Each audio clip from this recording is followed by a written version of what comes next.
Bereša ani ostatňa. Dzivky, ta ja się was da co opytam. Či ste boli na Andraša kvôli čítac?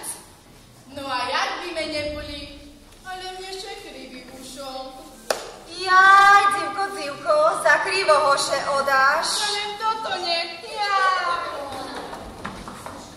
Dzivky, a koli se metali, že by ste znali okeľo roky še odace?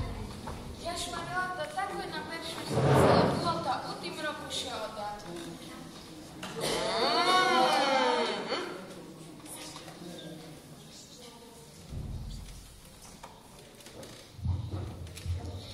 To ja się jeszcze nie budzę oddawać, ale wam zaśpiewam, jak wczoraj mojej siostry Mili pod oblaczką śpiewał. Świetny świaczku z wieczora do rana,